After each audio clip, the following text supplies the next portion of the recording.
irmão Reagan, ele diz que muita gente passa 20 anos da vida bagunçando toda a sua vida e quer que num passe de mágica, numa palavra mágica, num pirilim-pim-pim, as coisas se resolvam. Você passou a vida toda fazendo plantações erradas. Passou 20, 30 anos da sua vida fazendo semeaduras erradas, semeando contenda, discórdia, confusão, más plantações. Agora você precisa fazer novas plantações. Novas plantações. E aguardar como semeador com ansiedade que a semente dê os seus frutos, a semente de justiça. Entenda que eu não estou falando sobre justificação. Isso não tem nada a ver, não tem nada que eu possa fazer para ser justificado. A minha e a sua justificação já foi obtida por Jesus na cruz. No momento que eu creio e o aceito, eu sou justificado. Ponto, acabou-se. Como diz o nordestino, prego batido, ponta virada, acabou-se. Não estou falando sobre isso. Eu estou falando de você dar frutos de justiça. Amém? Crendo e confiando. Crendo e confiando. Amém? Aleluia. Glória a Deus. Aleluia. Oh, glória a Deus. Deixa eu voltar para aqui. Jesus sempre esteve disposto a curar os enfermos. Sempre. Eu costumo dizer que ninguém nunca encostou perto de Jesus e saiu do mesmo jeito que chegou. Nem aquele jovem rico que não tinha enfermidade nenhuma, mas chegou com as perguntas. Ele não saiu do mesmo jeito que ele chegou. Ninguém que encostou em Jesus, ninguém que se aproximou de Jesus, seja enfermo. Teve gente que nem sabia quem era Jesus, ia passando, Jesus tocou no esquife e o camarada levantou. Já pensou? Que coisa boa, né? Cruzar assim, o seu caminho com os caminhos de Jesus. Um dia eu estava morto. Eu estava esquecido. Eu estava morto, esquecido, em uma terra que não era minha, em um lugar que não era meu, sem parentes, sem lenço e sem documento, em pleno sol de dezembro. Aqui em Camaçari, que é a minha cidade natal, muitos diziam, morreu, ali vai receber só o caixão e se não enterrarem como indigente. Aqui ali não sai mais não, aqui ele não tem jeito não, sabe? Mas uma luz brilhou naquele lugar. E o Senhor me transportou das densas trevas para a sua maravilhosa luz. Um milagre foi realizado naquele lugar, sabe, queridos? Há esperança. Há esperança. Mas eu preciso te dizer mais uma vez, é preciso crer. É preciso crer. É preciso crer e é preciso confiar naquilo que você está crendo. Porque sempre foi a vontade de Deus fazer o bem a todos. Atos capítulo 10, versículo 38. Todos conhecem. Como Deus ungiu a Jesus de Nazaré. E este saiu por toda parte, fazendo o bem e curando a todos os oprimidos do diabo. Sempre foi e sempre será a vontade de Deus. Hoje é domingo, sexta-feira eu estava na casa de um amigo antes de ir para o culto. Passei na casa de um amigo fazer uma visita. E aí esse amigo falando que Deus enferma, que Deus... E eu falando para ele, olha, eu não tenho problema nenhum, eu, pessoalmente falando, eu não tenho problema nenhum em acreditar que Deus, ele enferma pessoas para ensinar alguma coisa. Não tem problema nenhum, afinal de contas ele é Deus. Só que, assim, eu falando para ele, porque ele disse aquele texto, não, mas tem um texto que diz assim, que aquele que fez a ferida ligará. Quem foi que fez a ferida? Não foi Deus? Eu falei, calma. Veja bem, a Bíblia diz que Jesus era a expressão exata do ser de Deus, amém? Amém? Você concorda com isso? Que Jesus era a expressão exata do ser de Deus. Certa feita, um discípulo disse para Jesus, Jesus, mostra-nos o Pai. Ele disse, cara, eu estou com você há tanto tempo, você me pergunta, mostra-nos o Pai. Quem vê o Pai, vê a mim. Quem vê a mim, vê o Pai. Então Jesus é a nossa régua aferidora a respeito de Deus. Tudo que você quer saber se é da vontade ou não é da vontade de Deus, é simples, olha para Jesus. Aí eu perguntei para ele, Jesus matou alguém? Mas pelo menos Jesus ensinou que pode se matar alguém? Não, né? Então vamos lá, se Jesus, eu falei para ele, a lógica é muito simples, e esse camarada é um camarada bem inteligente, é bem sabido ele. Aí eu perguntei para ele, vamos lá, a lógica é muito simples.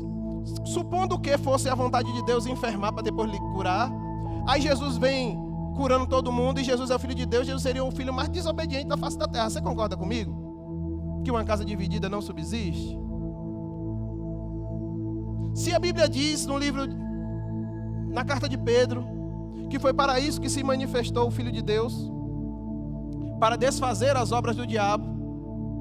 A Bíblia está falando, e o contexto ali é o pecado, e o que gera a enfermidade é o pecado. Então logo a enfermidade que sobrevém sobre alguém por causa da maldição do pecado, Jesus vem resolvendo esse problema, e é da vontade de Deus que essa pessoa fique doente. Que confusão terrível. Mas em Deus não há confusão. Em Deus não há confusão. Jesus é a expressão exata do ser de Deus, e sempre foi e sempre será a vontade de Deus que eu e você vá bem nesse tempo. Não somente no tocante à cura, mas no tocante a todos os aspectos da sua vida. Aí eu lhe pergunto e você responda para você: o que é que está deficiente nesse momento na sua vida? Há alguém perfeito aqui? Por favor, se manifeste, nós queremos orar por você. Há alguém perfeito, completamente perfeito, em nada deficiente, mas ainda nessa área que você pensou aí, eu tenho certeza que Deus pode, se você deixar, se você crer, mudar essa história, mudar a situação. Amém? Você crê nisso? Você crê nisso, queridos? Cada pessoa que Ele curou, cada pessoa, além de ser da vontade de Jesus curar, cada pessoa que Ele enviou para curar, Ele ordenou que fizesse o mesmo que Ele fez. Todas as missões que Ele enviou, todos os ides que Ele enviou, todas as comissões que Ele enviou, Ele os enviou para fazer exatamente as mesmas coisas que Ele fez. E no final das contas Ele disse: se você crer, você fará as mesmas obras e fará ainda maiores. Então, qual é a chave? Então, qual é o segredo em toda essa história, em tudo isso que nós lemos aqui? Crer. Aí eu pergunto: você crê no que você está crendo? Crê? Você crê de verdade? Não, de verdade. Para você e para o Espírito Santo que habita em você, você crê de verdade naquilo que você está crendo?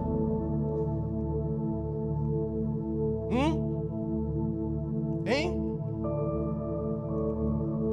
Abra a Bíblia aí no livro de Marcos, capítulo 16.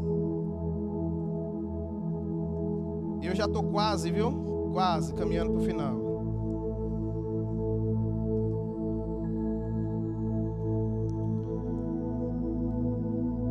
Versículo 14. Vamos ler alguns versículos dessa passagem aqui. Finalmente, você achou?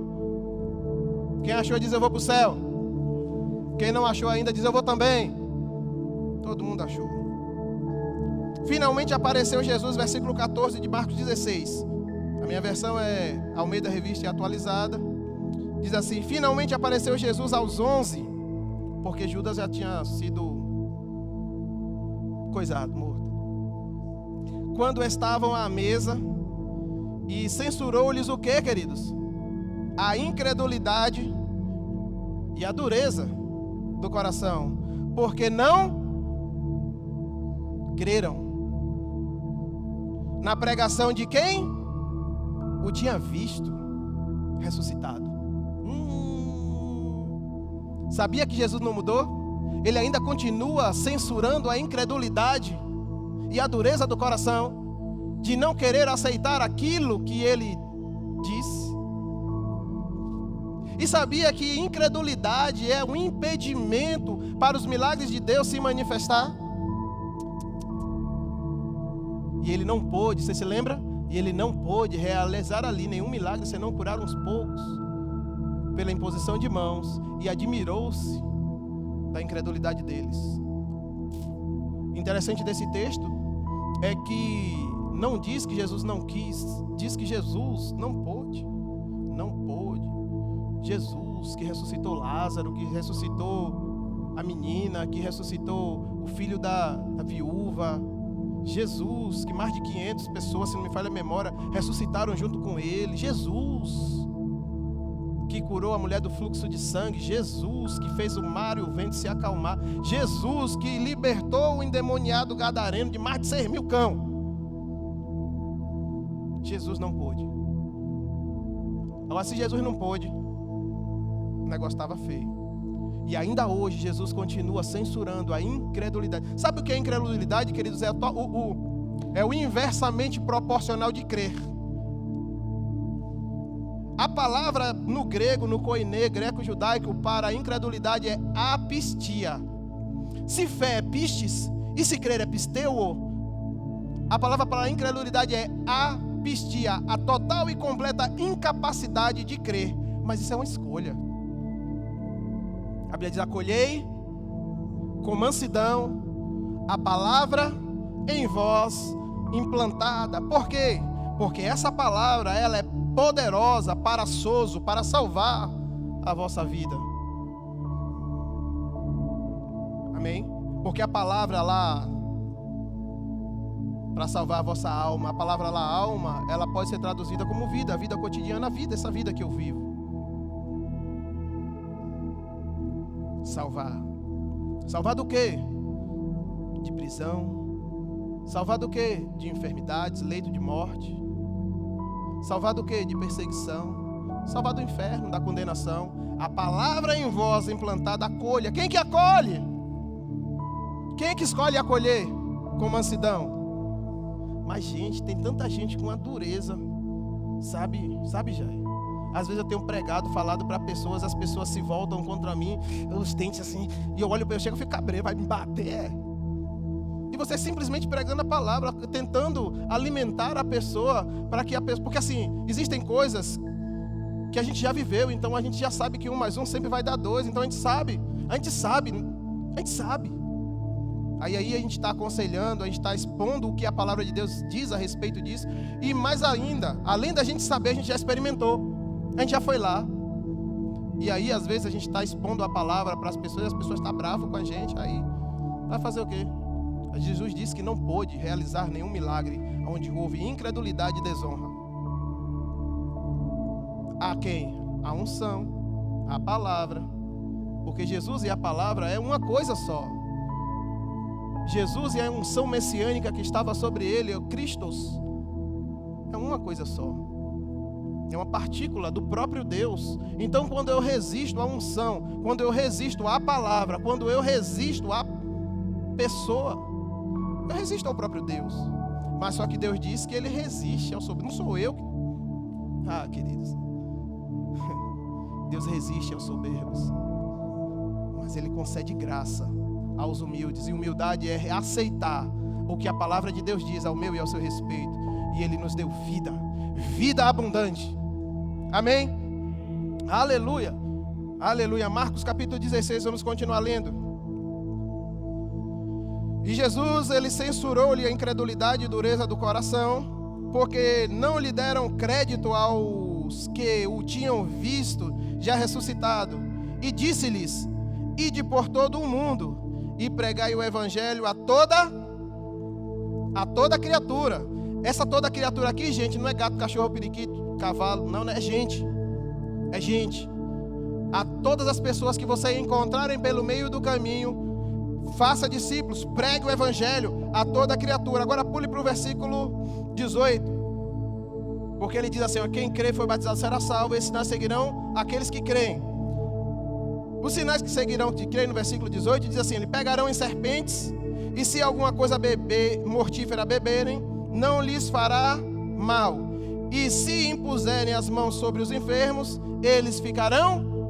Mas eles só ficarão curados se o quê, irmãos? Se você botar a mão.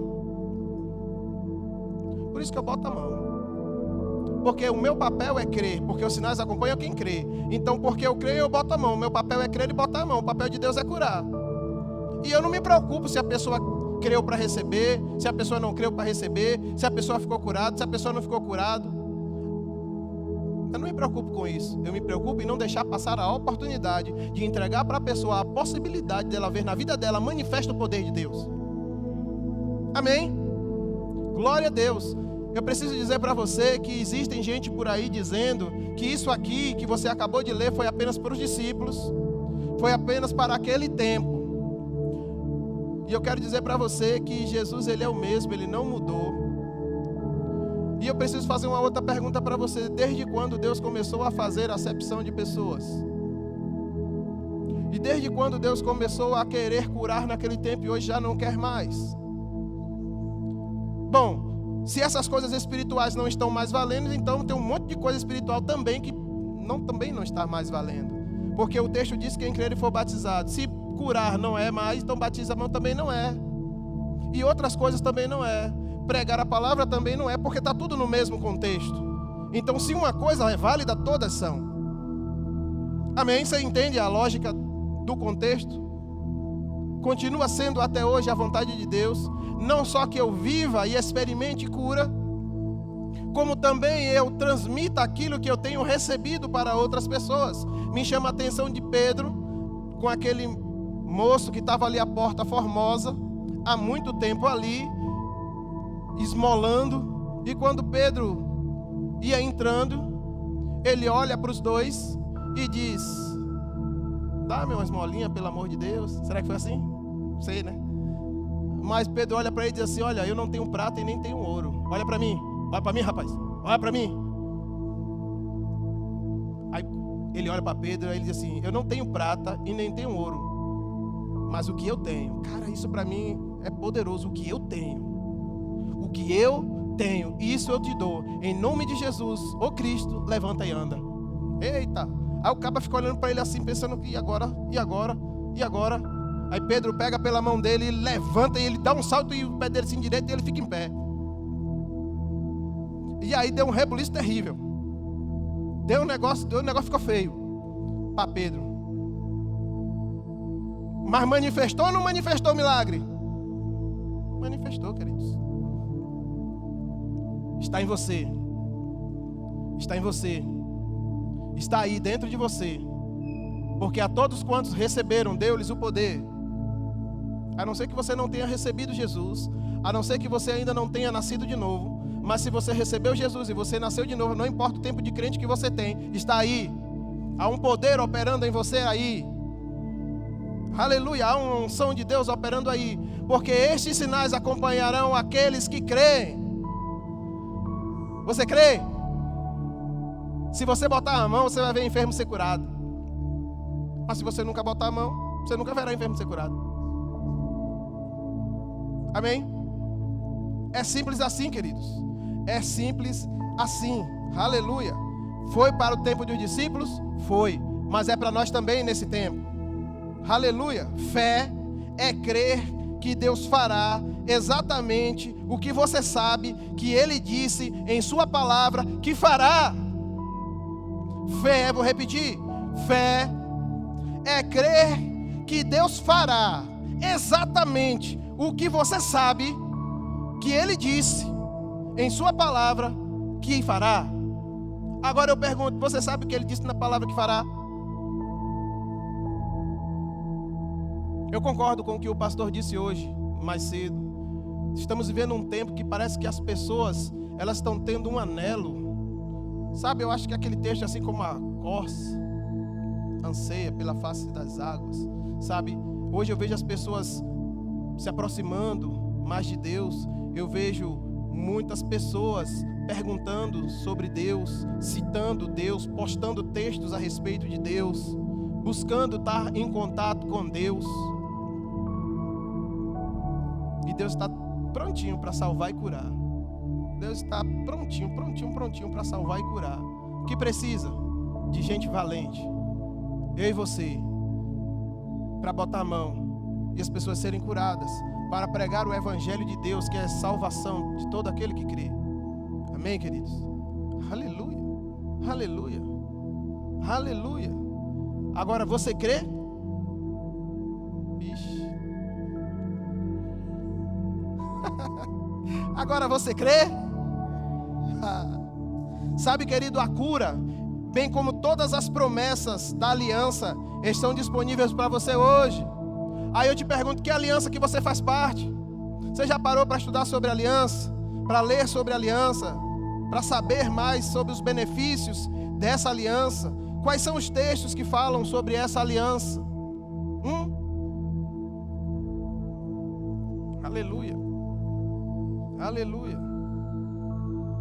Esse testamento ele não pode ser revogado. E no testamento diz que eu e você somos herdeiros. Aleluia. Eu e você somos herdeiros. Por favor, abra o último texto que eu vou ler nessa noite. Salmos 23.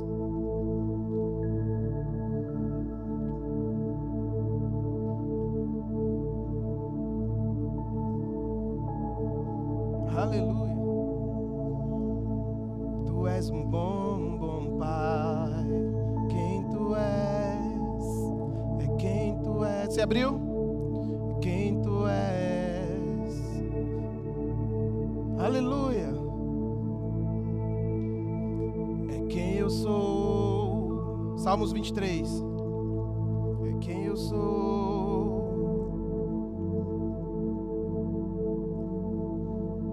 Aleluia. Salmos 23, versículo 1. O Senhor é o meu pastor, nada me faltará. Agora pare um pouco, olhe para cá. Pense num texto um pouco mal compreendido. Pense num texto. Existe uma versão que diz assim: o Senhor é o meu pastor e nada me faltará. O entendimento desse versículo, nesse contexto, desse jeito que ele foi escrito, o Senhor é o meu pastor e nada me faltará, me leva a entender que, porque o Senhor é o meu pastor, Ele, Deus, vai prover para mim tudo o que eu preciso. Então, o meu foco no meu pastor é as coisas que Ele pode dar, porque o Senhor é o meu pastor e nada me faltará. Mas eu preciso te dizer que esse não é o entendimento correto desse texto. Dizem os estudiosos, os mais vividos e entendidos na palavra, que essa versão Almeida, Revista Corrigida, a King James, a NVI, são umas versões que trazem esse texto mais próximo do que o Davi queria dizer com esse texto. O Senhor é o meu pastor, nada me faltará. Se não me engano, eu acho que a NVI diz: o Senhor é o meu pastor, de nada terei falta. Então o entendimento é o seguinte: o Senhor é o meu pastor, pronto, acabou-se. Porque Ele é o meu pastor, Ele me basta. Ele é o meu pastor. Tudo o que eu preciso é que Ele seja o meu pastor. Então, porque Ele é o meu pastor, eu tenho falta de quê? Tiago 1,4. Tiago, capítulo 1, versículo 4. Quando eu alcanço uma maturidade, eu entendo que nele eu sou plenamente suprido. Nele eu sou plenamente abastecido. Nele eu tenho tudo o que preciso, eu não tenho falta de nada. Ainda que as circunstâncias me mostrem o contrário e me digam o contrário, ainda que a circunstância grite no meu ouvido: a Coelba vai cortar a tua luz, a Embasa vai cortar a sua água, a despensa está vazia, a geladeira só tem água, aí por enquanto. O Senhor é o meu pastor. Você crê nisso? Você que está em casa, você crê nisso? Aí o salmista continua dizendo, com base nessa conclusão: o Senhor é o meu pastor, não preciso de mais nada, porque Ele me faz repousar em pastos verdejantes. O foco aqui não são as coisas, o foco aqui é o Senhor ser o meu pastor. Você está aqui ainda? Então, porque Ele é o meu pastor, Ele leva-me para junto das águas de descanso. Jesus purinho na causa. Jesus purinho aqui. Ele refrigera a minha alma. Ele guia-me pelas veredas da justiça por amor do seu nome. Aí ele diz: ainda que eu ande. E tem versão que diz: ainda que eu andasse pelo vale da sombra da morte, não tenho por que temer nada. Ele é meu pastor. Eu vou ter medo por quê? Se o medo pressupõe, segundo João, castigo, e o castigo que me traz a paz estava sobre ele, eu vou ter medo do quê? Ele é o meu pastor. Eu vou passar pelo vale da sombra da morte e nada vai me acontecer. Misericórdia. Porque Ele está comigo. Porque Ele está comigo. O Senhor é o meu pastor. Amém. Ah, queridos, esse vale da sombra da morte, ele realmente existe. É um local físico, ele existe. E o salmista, quando ele começa a descrever tudo isso aqui, tem verdades poderosas. Eu não vou abrir tudo, mas tem verdades poderosas, físicas, existentes aqui para o que ele disse. Ele disse: ainda que eu ande pelo vale da sombra da morte, não temerei mal algum, porque tu estás comigo. A tua vara e o teu cajado, aqui diz, o teu bordão e o teu cajado me consolam. Existe uma corrente de pensamento por aí, que ele diz que o pastor pega a vara dele, o cajado dele, bate nas ovelhas, para poder as ovelhas. Tem nada a ver com isso. Tem nada a ver com isso. A vara e o cajado do Senhor é para apacentar, é para trazer para perto e cuidar. Mas também a vara era um instrumento de defesa, onde o pastor defendia as suas ovelhas de predadores. E se por acaso ela caísse em algum lugar de difícil acesso, ele com esse cajado também retirava ela desse lugar. Então a vara e o cajado do Senhor que me consola é eu saber que nele eu estou protegido, nele eu estou seguro, nele eu estou guardado, nele eu alcanço o descanso e o refrigério que eu preciso. Aí ele diz: preparas uma mesa para mim na presença da falta, preparas uma mesa para mim na presença do medo, do Covid, do desemprego, toque de recolher. Preparas para mim uma mesa que eu vou banquetear na frente desse povo tudinho aí, que são meus adversários e militam contra mim. Sabe por quê? Porque ele é o meu pastor.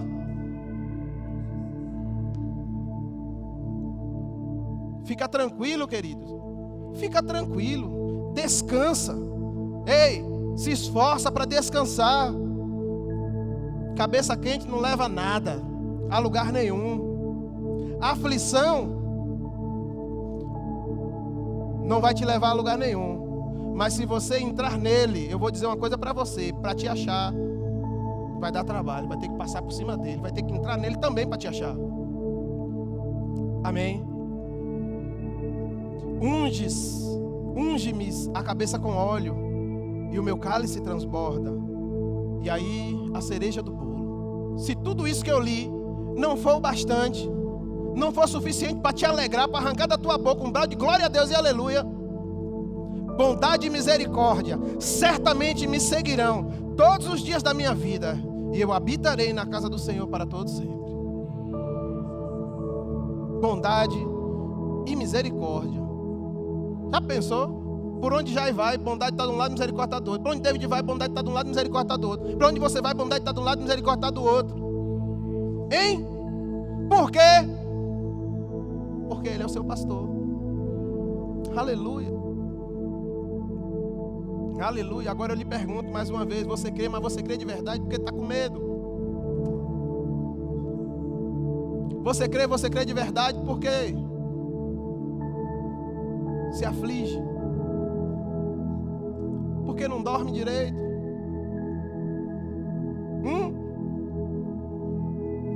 Porque está aflito? Aí eu te pergunto: a tua vida é tua ou a tua vida tem um dono? Porque a minha vida eu sou propriedade exclusiva dele. Ele me comprou. Eu tenho um dono, só que eu não sem dono não, eu tenho um dono.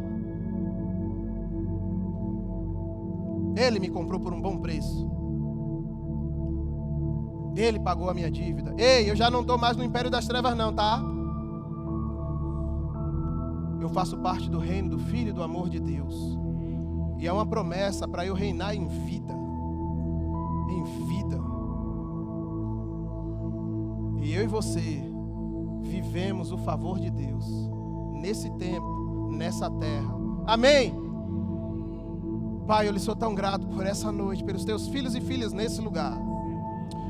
Oh, Pai, eu lhe sou tão grato por essa igreja, Pai, por esse lugar que prega a tua palavra, Pai, do jeito que ela é. Oh, Pai, eu lhe sou tão grato por homens como o irmão Reagan, como Telly Osborne, como Oral Roberts e outros, Pai, que nos deixaram um legado de ensino, Pai, alinhado com a tua palavra, e nós podemos crescer e nos alimentar da tua palavra, sabendo, Pai, que o Senhor Jesus já levou. O Senhor Jesus já levou. Oh, obrigado, Pai. Obrigado porque eu sei que o Senhor é um bom pastor. Aleluia. Eu preciso perguntar nessa noite a alguém aqui em nosso meio. Há alguém aqui em nosso meio experimentando enfermidade que precisa ser curado? Há alguém aqui em nosso meio? Faz um sinal aí com a sua mão. Há alguém aqui que tem sido assaltado nesses tempos pelo medo, pelo pânico? Tem medo de sair de casa? Tem medo de receber compras? Tem medo que não dorme, insônia, refluxo, azia, queimação, coisas que você não tinha antes, mas curiosamente nesse tempo você começa a sentir coisas no seu corpo. Alguém? Amém, amém, amém. Alguém nessa noite que tem pedido de oração para fazer por cura? Eu tenho. Eu vou levantar um clamor aqui por Oscar. Eu fui pro casamento dele. Ele é médico e ele está entre a vida e a morte no hospital. Oscar, marido da nossa irmã e amiga Léa, doutora Léa, cunhado da minha amiga, amiguíssima doutora Adina, dentista. Ele é médico, está internado. Ontem quase morre, coitado. Ele disse que viu a morte entrar no quarto dele. E ele viu alguma coisa que a gente não sabe foi o que ele viu, mas ele disse que não queria nem dormir porque tinha medo de morrer dormindo. É sério. Alguém pediu de oração? Jacira, mãe da Nívia. Vamos orar por Jacira. Mais alguém? Vamos orar por Oscar e por Léa. Léa parece também estar sintoma, né? Doutor Oscar, doutora Léa, irmãos são crentes, amigos nossos, são gente séria. E vamos orar pelas pessoas aqui que se manifestaram aqui, que nesse tempo passaram a sentir coisas no seu corpo que antes não sentia. Você pode ficar em pé?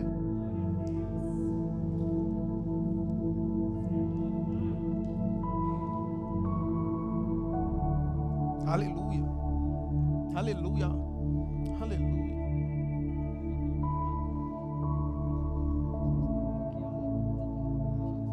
Está amarrado. Aleluia, aleluia. Sabe Jesus, sabe queridos. É interessante que algumas vezes quando Jesus se deparou diante de situações, Jesus chorou. E ele foi movido de íntima compaixão pelas pessoas que estavam sofrendo. E o ministério messiânico de Jesus envolvia curar os enfermos, todos os oprimidos do diabo. Fazia parte e faz parte do chamado da igreja nesse tempo. Eu quero convidar você a concordar comigo por cura. Como igreja do Senhor, com base em tudo que nós lemos, com base em tudo que nós dissemos nessa noite. Amém? Aleluia. Você que está em casa, se você está com alguma enfermidade no seu corpo, ou nesse tempo, você está experimentando algum sintoma que antes você não tinha, mas curiosamente nesse tempo, com pandemia, com isolamento, toque de recolher e tantas coisas, você começou a sentir alguma coisa. Eu vou te pedir que você, na sua casa, coloque a mão no local da sua enfermidade. Se você estiver entre pessoas que você não pode colocar a mão no local da enfermidade, eu vou te pedir que você coloque a mão assim no coração. E nós vamos ministrar o que a palavra de Deus diz. A Bíblia diz que a oração da fé salvaria o enfermo. E se houvesse cometido pecado, ele seria perdoado. Em nome de Jesus eu quero ministrar cura. Eu libero a palavra que cura para a vida daqueles que estão aqui presentes com sintomas no corpo. Eu quero liberar cura agora em nome de Jesus.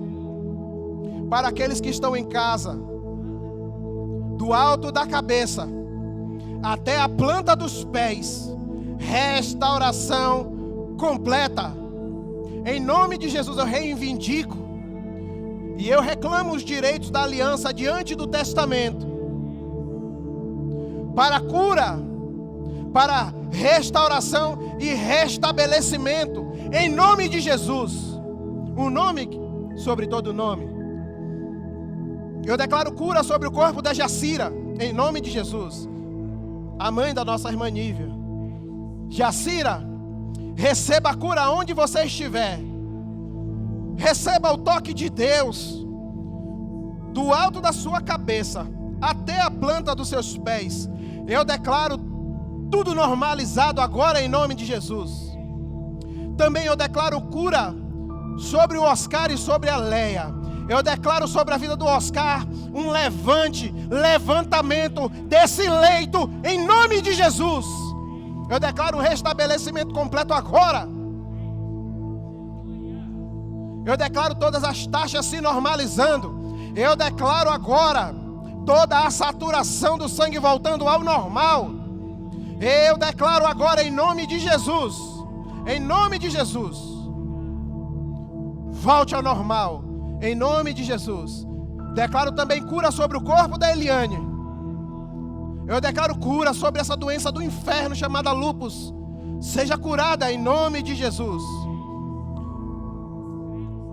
Eu quero também lançar uma palavra de liberdade e de libertação sobre todos os bairros e localidades de Camaçari e de Asdávila. E você aí pode citar o seu bairro que está sofrendo com isolamento e trancamento de ruas, cerceando a sua liberdade, cerceando a sua vida e tornando-a mais difícil.